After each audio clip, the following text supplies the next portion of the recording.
Hello students, आज हम start करेंगे ऑन जेनिफर्स टाइगर्स की poetic devices.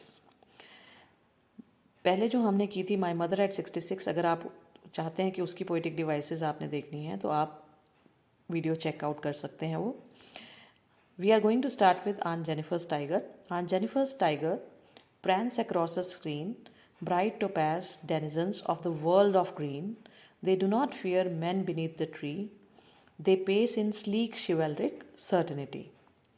Now, if we look at these lines, bright topaz denizens, bright topaz, topaz is a color, right? color एक stone होता है जिसके साथ उसकी कंपैरिजन की गई है टाइगर्स की, and yellowish brown in colour they are. So यहाँ पे डिवाइस यूज हुई है metaphor, right? Metaphor device use हुई है bright topaz denizens of the world of green में, right? They do not fear man beneath the tree, they pace in sleek chivalric certainty. अगर आप इस लाइन को देखें तो शिवेलरिक सर्टेनिटी जो है यहाँ पे, शिवेलरिक सर्टेनिटी ये अंडरलाइन किया मैंने। सी एंड सी का रेपिटेशन यहाँ आ रहा है, तो यहाँ पे क्या हो रहा है, ये एलिट्रेशन डिवाइस है। एलिट्रेशन यूज हुई है, C and C, consonant sound has been repeated twice. If more than once a consonant sound is repeated then it is known as alliteration. All right? इसके बाद आगे चलते हैं हम। अभी they do on Jennifer's tigers prance across a screen, तो यहाँ पे कौन सी डिवाइस है? अगर आप देखें कि एक इमेज प्रेजेंट कर दी गई है और उसके साथ साथ कॉन्सोनेंट साउंड का जो है यहाँ पे रेपिटिशन आ रहा है। कॉन्सोनेंट साउंड्स कौन सी हैं? अगर आप ध्यान से इसे रीड करें, prance across a screen, across a screen, सी का जो रेपिटेशन आ रहा है, कॉन्सोनेंट साउंड का अगेन रेपिटेशन है, but it is not at the beginning of the word. That is Y यहाँ पे क्या किया है इन्होंने, कॉन्सोनेंट्स का यूज़ किया है। अब नेक्स्ट लाइन्स देखिए, they do not fear man beneath the tree, they pace in sleek. Same words को रिपीट किया गया है, सेम वर्ड्स को बिगिनिंग ऑफ द लाइन में रिपीट किया गया है, इसे हम बोलते हैं एनाफोरा। एनाफोरा डिवाइस का यहाँ पे यूज़ हुआ है। अब हम आगे चलते हैं।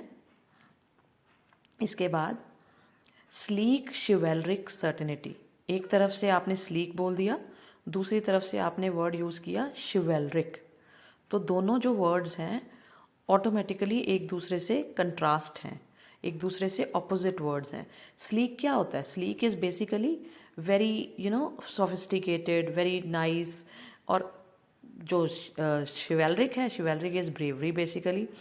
So what does it mean? It means that we have used oxymoron over here. जब दो contrasting words एक साथ हमने यूज़ किए हैं तो उसे oxymoron बोलते हैं। नेक्स्ट टेंजा पे आते हैं। On Jennifer's fingers fluttering through her wool. अगर आप फर्स्ट ही लाइन में देखें, फिंगर्स फ्लटरिंग, अब तक आपको एलिट्रेशन को फाइंड आउट करना बहुत अच्छे से आ गया होगा। तो this is F and F repetition, so which means it is basically alliteration, right? Alliteration का यहाँ यूज हुआ है। Through her wool find the ivory needle hard to pull, the massive weight of uncle's wedding band sits heavily upon Aunt Jennifer's hand. The massive weight of uncle's wedding band. कौन सी device का use हुआ है यहाँ पे? Hyperbole. क्यों? ऐसा कौन सा वेट है जो मैसिव, एक्स्ट्रा ऑर्डिनरीली उसको एक्सप्लेन किया गया है, एम्फेसाइज किया गया है, बढ़ा चढ़ा के बात की गई है, एग्जेजरेट किया गया है। दैट इज़ वाई हाइपरबली इसको हम बोलते हैं। मैसिव वेट के लिए जो है हाइपरबली टर्म की यूज़ हुई है।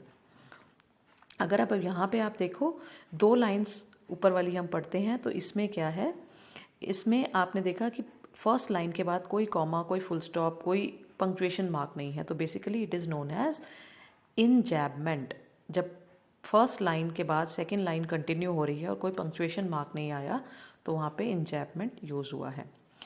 अगेन नेक्स्ट जो आप देख रहे हो, यहाँ पे मेटाफर हमारा यूज़ हुआ है next, because massive weight of uncle's, basically ये रिलेशनशिप को, वेडिंग रिलेशनशिप को आपने मेटाफर, मैसिव वेट बता दिया, तो तब यहाँ पे हमारा sits heavily upon aunt Jennifer's hand, यहाँ पे देखिए सिट्स हैविली, इतना हैवी वेट उसके ऊपर है, तो ये सिम्बॉलिज्म का एक एग्जाम्पल है, बेसिकली कैसे सिम्बॉलिक उसको दिखाया गया। She is burdened by her marital relationship, that is why symbolism. Next paragraph पे आते हैं बेटा। When aunt is dead her terrified hands will lie still ringed with ordeals. अब इस पैराग्राफ में अगेन अगर आप देखो, फर्स्ट लाइन के बाद थर्ड लाइन के बाद कहीं कोई पंक्चुएशन मार्क नहीं लगाया, यहाँ मैं मार्क लगा रही हूँ कि आपको कॉन्टिन्यूएशन में ही सेकेंड एंड फोर्थ लाइन आ रही है आपकी। तो अगेन जैसे हमने फर्स्ट पैराग्राफ में किया, this is again enjambment, right. जब एक ही लाइन कंटिन्यू हो रही है without any punctuation mark on to the second line, उसको हम इंजैबमेंट बोलते हैं। आगे देखिए, when aunt is dead her terrified hands will lie. इस फ्रेज में टेरिफाइड हैंड्स में दो डिवाइसेस हैं, एक है हमारी ट्रांसफर्ड एपिथेट और दूसरी डिवाइस है हमारी सिनेक्डॉकी। अब ये किस तरीके से यूज़ हुई है, बेसिकली ट्रांसफर्ड एपिथेट क्या होता है और सिनेक्डॉकी, दोनों ही बहुत नॉर्मल से मीनिंग है। अगर सिनेक्डॉकी को हम देखें तो उसके हैंड्स में उसकी पूरी बीइंग को डिफाइन कर रही है। उसकी जो हैंड्स हैं, वैसे हर टेरिफाइड हैंड्स कभी टेरिफाई नहीं होते, बॉडी टेरिफाई होती है, इंसान टेरिफाई होता है, सोल टेरिफाई होती है। तो वो जो है हैंड जो है बेसिकली पूरी इमेज को रिप्रेजेंट कर रहा है आंट जेनिफर की। और ट्रांसफर्ड एपिथेट कैसे है कि टेरिफाई होना, पूरे इंसान का टेरिफाई होना सिर्फ हैंड्स के साथ दिखाया जा रहा है।